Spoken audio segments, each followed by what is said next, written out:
So I've been reading this book by Dr. Joe Dispenza, and it's called Breaking the Habit of Being Yourself.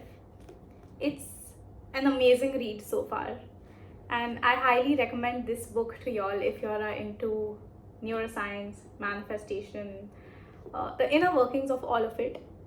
But until then, I think we'll just dive into what I found to be amazing in this book. Can your mind create your reality? To answer that, we'll have to go back to Newton's time.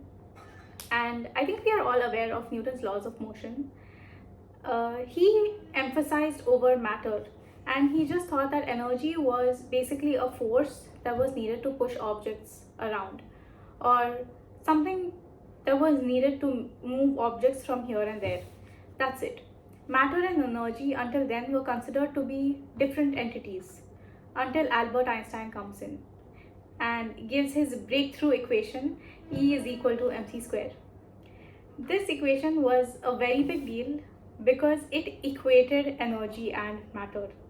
So then the scientists went on to observe several experiments, and then they found out that light behaves both like the wave and the particle.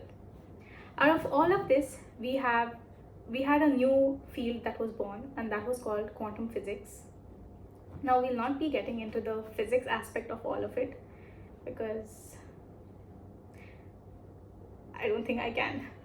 But what's important for us to know is that the subatomic world has not only physical but also energetic qualities that constantly keep appearing and disappearing.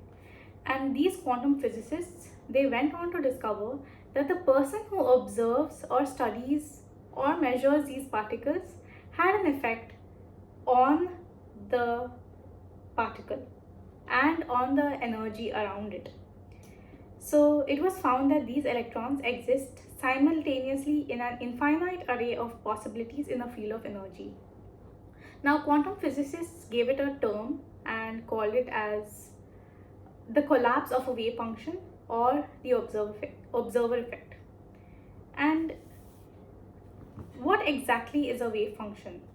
So in quantum physics, a wave function is not about how to measure an object or how to measure an electron to be specific.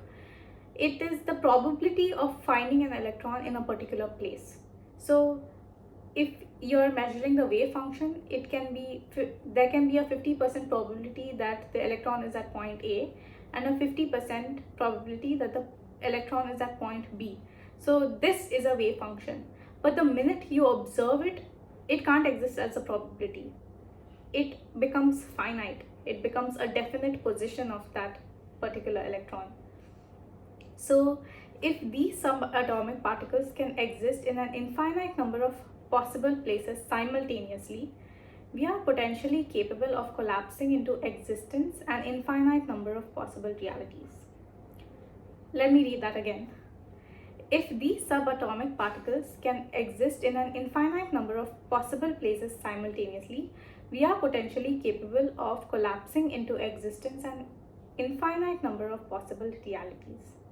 So if you want to relate with this, anytime you think about something that you want, or an event that you want to manifest, or anything that you want to have in your reality, just don't forget that it actually exists out there.